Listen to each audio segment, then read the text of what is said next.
Welcome to Shamanism, Metaphysics, and Grace. I'm Lauren Hubele, here with my mentor, Jyoti Wind. Jyoti, welcome.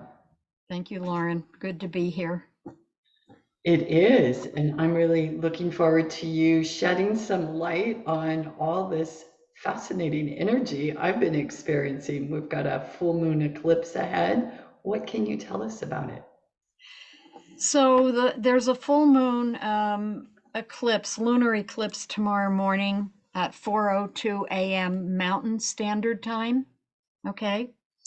And so it is a fairly important and powerful eclipse, new moon eclipse.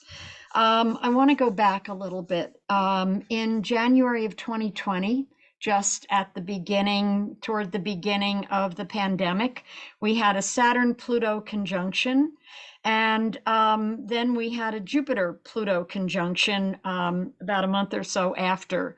And it began to generate certain energies of transformation. They harken back to the 60s. They have relevance as we've been moving through this whole time frame. And so this eclipse, like the 12/12/2012 moment in time in the Mayan prophecy, it Mhm. was the end of their, at that time, present calendar. And so Alberto Villoldo, I think it was, talked about we changed from Homo sapien to Homo illuminatus, the light human, the human full of light. And here we are with this time frame building up to this eclipse. And I want to go off on a tangent for a moment. Great, do it. Okay, so in Gurdjieff, I read Ouspensky's explanation of Gurdjieff's work. And Gurdjieff was Armenian born, but an American mystic and philosopher. And Ouspensky met him and became a disciple of his and wrote a lot about him. Ouspensky was from Ukraine. And so I read Ouspensky's book back in the 70s, I think it was. And the one thing that stuck out in his book was the interval, that he was relating it to a lot of different things, but especially music. And in his mind, music moved along, and then there was an interval, a shift. Okay. And then it went off into this other direction, and then there'd be another interval, and it would do that. And so I see this time frame like the 12/12/2012, which I think of as an interval, that this time right now is another interval. We're going along, and the universe figures we need a shift. And so there's an interval, there's a shift, and then we're going along like this. And I feel like we're in the process of that interval Mhm. since 2020, Mhm. leading up to now. And so this eclipse, it is a powerful eclipse. It has Sun, Mercury, South Node, and Venus all together in Scorpio, opposing the Moon and the planet Uranus and the South and the North Node over here. So there's this opposition of the Sun and Moon, which happens every month, but this is an eclipse. Everything's on the same latitude. And so what this means is that it wants you to look at where you are now, the choices you're making now in lieu of your future. Not immediate future. Eclipses always take 3 to 6 months to really show themselves, to really trigger people into whatever the next phase is for them. Okay.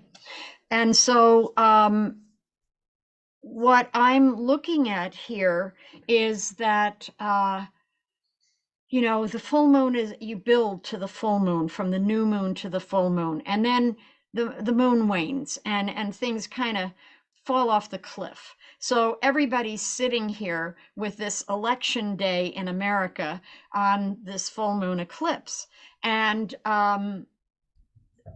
there's other things going on. Mars is squaring Neptune, trining Saturn, um, and the sun and moon are very close together, hardly a half a degree, which is very myopic when the sun and Mercury are that close. It's hard to see other things. You're kind of inundated with your own thinking process. So Mm. everybody is inundated with their own thinking process. Is Yeah. this team going to win? Is that team going to win? And there may be delays because this is happening for the vote count. This is happening on the full moon. There could be repercussions of one side having more votes than the other. Nobody really knows. And I'm not predicting anything today. You know, I have no clue. I have no idea. The delay will be for a while because Mars is retrograde, and then Mars goes direct on January 12th, just before Inauguration Day, and then it goes out of its retrograde whole system that it's been in for the past week and a half so far in March. Mhm. And so then, and we're still in the 6-month time frame of the lunar eclipse. So March, April, we get a handle on what's coming. We get a handle on what we need to know. And everything that happens between now and March is really, in a way, with that Mars square Neptune, it's really not seeable because it hasn't come into form yet. But we could be feeling it, right, Jyoti? Sure, Right, sure. right. And a lot of confusion. Yeah. And this isn't to engender fear, No. ever. No, no, You no, know, no. this is to say the energies that you feel are real. And I think this is really important for our listeners because what you're saying is two things. You're going to feel things that you can't see and you might not understand for several months, and you're not alone. And you're not alone. That's the biggest piece of this. Because this Mars square Neptune, I mean, it's global. We're a planet, you know, being influenced by different energies that come close or go away. And it's not just the United States. We happen to be having an election on that day. Um, Always good to do things before the full moon, but you know, a lot of votes are in. That's helpful. But this is a global impact. And so it's pushing people to look at where they limit themselves, where it's time to speak your truth, where it's there's always advice about a full moon because the sun and moon oppose each other. And so it's always important not to create polarities. Just because you feel this way, you can't assume that other people feel directly opposite you. It's important to inquire.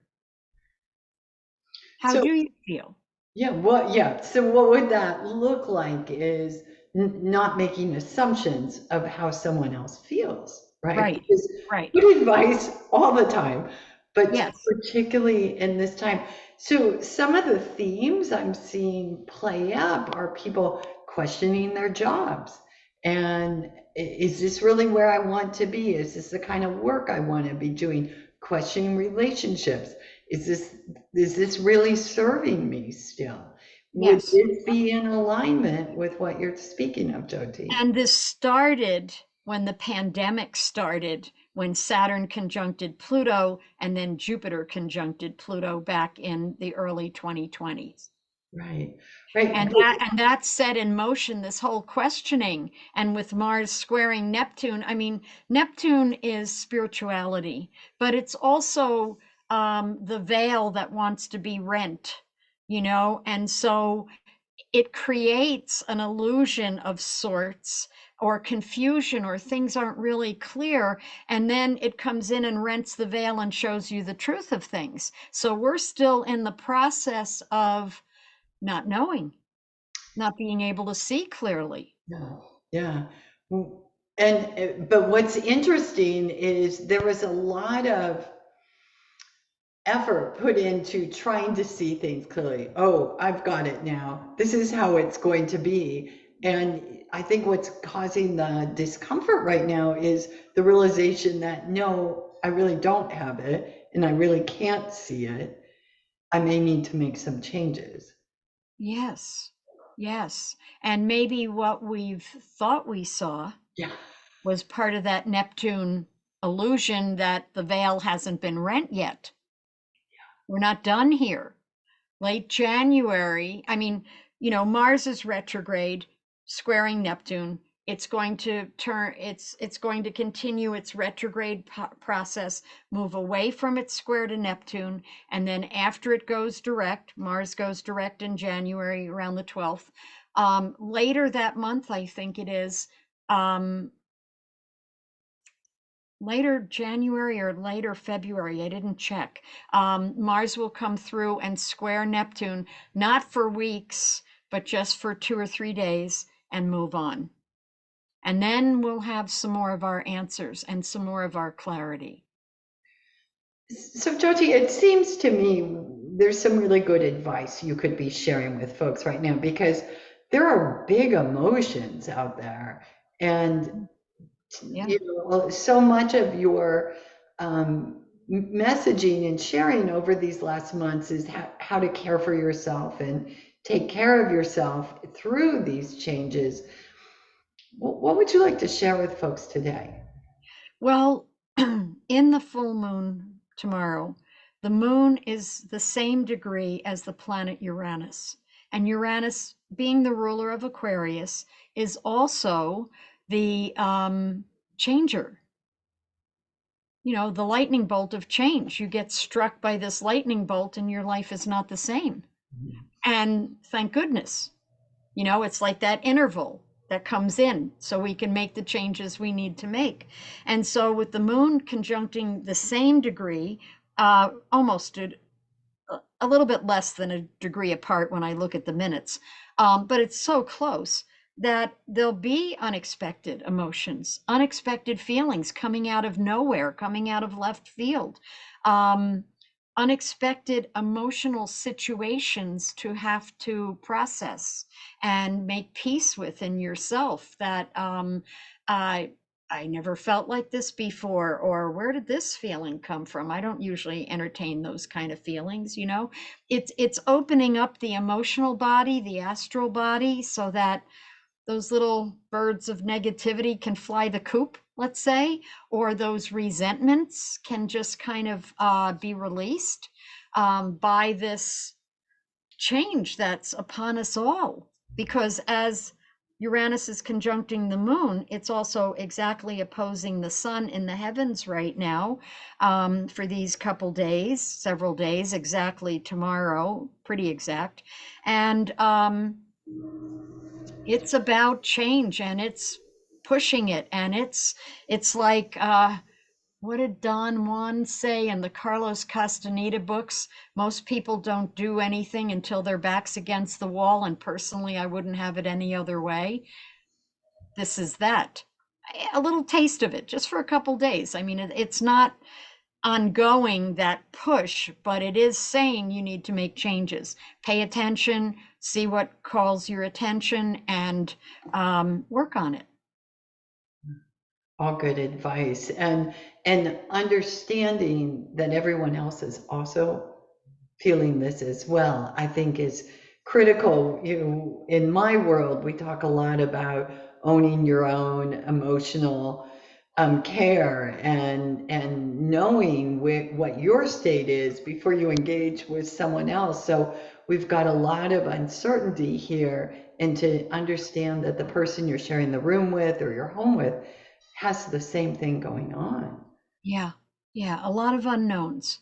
A Yeah. lot of unknowns. And like I've said before, I feel like the universe figures, We're on a need to know basis, and we don't need to know right now. And so Don't forget this it. is part of that trust, that you trust that what you need will come, that you trust that you're okay. I mean, you could be in a mess, but how are you? You know, how are you in your essence? Chances are you're okay, you know, no matter what's going on around you. So I just really wanted to share a very simple gesture that can remind us to calm down. And everybody could have their own gesture. For me, this part of my hand at the base, you know, my finger pads at the base of my fingers, I put that on my heart. And it's just a reminder for me to just breathe, just calm, just remember who you really are. So if you just want to put your hand on your heart center, and any part of your hand can just press into your heart. Or it might be that you hold your knee, or you clasp your hands together. Just something that you are saying to the rest of you: when I do this, this is for my calming. This is for my remembering of who I really am, who I know myself to be in the deepest part of me. And when I do this, my breath deepens, my shoulders go down, I relax, I remember just being with myself, just being calm, just being quiet, and that I don't have to do anything. I don't have to fix anything. I don't have to know everything. I just have to remember who I am in that moment in time, and that's enough.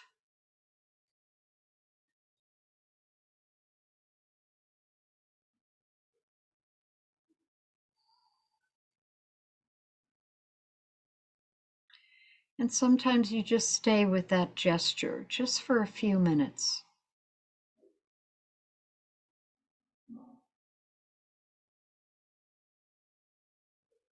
And when you come back to that moment in being with yourself, being really in that moment, in this moment now, and that continued moment of now, um, there's nothing to worry about. There's nothing you have to do. You just have to breathe.